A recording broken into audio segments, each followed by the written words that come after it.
பச்சை கொடி காட்டிட்டாரா விஜய்? பவன் கல்யாண் சொன்ன நீங்க பாதி. ஆனாலும் யாருமே எதிர்பாராத சிக்கல்.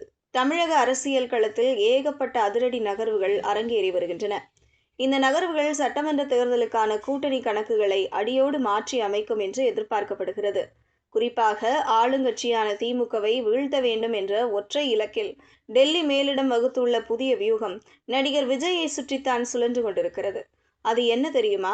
சமீப காலமாக நிலவி வரும் சில அரசியல் மற்றும் தனிப்பட்ட விவகாரங்களால் திமுக தலைமை மீது கடும் அதிருப்தியில் இருக்கிறாராம் விஜய். எனவே தனது அரசியல் பயணத்தை மிக வலுவாக தொடங்க திட்டமிட்டுள்ளதாக தெரிகிறது. விஜயின் இந்த சூழலை பாஜக சரியாக பயன்படுத்திக் கொள்ள முயற்சி செய்து வருவதாகவும் கூறப்படுகிறது. அந்த வகையில்தான் அமித்ஷா பவன் கல்யாண் மூலமாக விஜய்க்கு ஒரு மெகா ஆஃபரை வழங்கியுள்ளார். அதுதான் 2.5 ஆண்டு முதல்வர் என்ற திட்டம். அதாவது கூட்டணி ஆட்சி அமைந்தால் முதல் பாதியில் விஜய் முதல்வராகவும் அடுத்த பாதையில் எடப்பாடி பழனிசாமி முதல்வராகவும் இருக்கலாம் என்ற ஒப்பந்தம் முன்வைக்கப்பட்டதாக தெரிகிறது.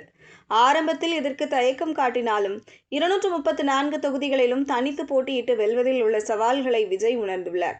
இதனால் முதல் 2.5 ஆண்டுகள் முதல்வர் நாற்காலியில் அமர்வதன் மூலம் கட்சி இயந்திரத்தை மாநிலம் முழுவதும் மிக வலுவாக கட்டமைப்பதுடன் அதிகாரத்தை பயன்படுத்தி தொண்டர்களையும் உற்சாகப்படுத்தலாம் என்று விஜய் நினைக்கிறாராம். அதனால் பவன் கல்யாண் முன்வைத்த திட்டத்திற்கு கிட்டத்தட்ட ஓகே சொன்னதாகவும் தெரிகிறது. ஆனால் இந்த திட்டத்திற்கு மிகப்பெரிய முட்டுக்கட்டையாக வந்து நிற்பது அதிமுக பொதுச் செயலாளர் எடப்பாடி பழனிசாமி தான். உண்மையில் தாவேக்க அதிமுக கூட்டணி பேச்சுவார்த்தை என்பது இப்போது தொடங்கியதல்ல. சுமார் 6 மாதங்களுக்கு முன்பே விஜயின் தரப்பில் இருந்து அதிமுகவிடம் இதே போன்ற ஒரு டீல் பேசப்பட்டதாக செய்திகள் கசிந்திருந்தன. அதனால்தான் குமாரபாளையம் பிரச்சாரத்தில் எடப்பாடி பேசும்போது கொடி பறக்குது, கூட்டணிக்கு பிள்ளையார் சுழி போடப்பட்டு விட்டது ஸ்டாலின் அவர்களே, இந்த ஆரவாரம் உங்கள் செவியை துளைக்கும் என்று கூறியிருந்தார். ஆனால் 2.5 ஆண்டு ஆட்சி என்ற டீல் தாவேக்க தரப்பில் பேசப்பட அதற்கு எடப்பாடி பழனிசாமி திட்டவட்டமாக மறுத்துவிட்டதாகவும் கூறப்படுகிறது. அது மட்டுமல்ல, தான் மட்டுமே முதல்வர் வேட்பாளர் என்பதிலும் அவர் மிக உறுதியாக இருந்தார். எனவே அந்த பேச்சுவார்த்தை ஆரம்பித்ததுமே முடிந்துவிட்டதாக செய்திகள் வெளியாகியிருந்தன.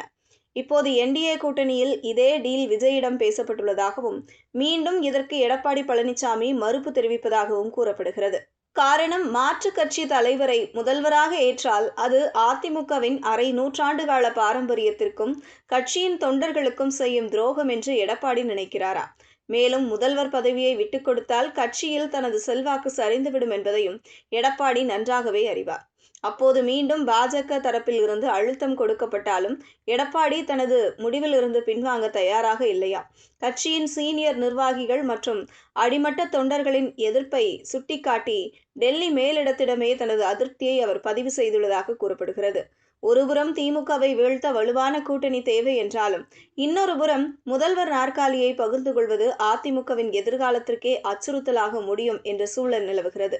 இதனால் விஜயின் சம்மதமும் எடப்பாடியின் மறுப்பும் கூட்டணி பேச்சுவார்த்தையை ஒரு முட்டுச்சந்தில் நிறுத்தி வைத்துள்ளது. இந்த அதிகார போட்டி தமிழக அரசியல் வானிலையில் இன்னும் பல அதிரடி திருப்பங்களை வரக்கூடிய நாட்களில் ஏற்படுத்தும் போல உள்ளது. பொறுத்திருந்து பார்ப்போம்.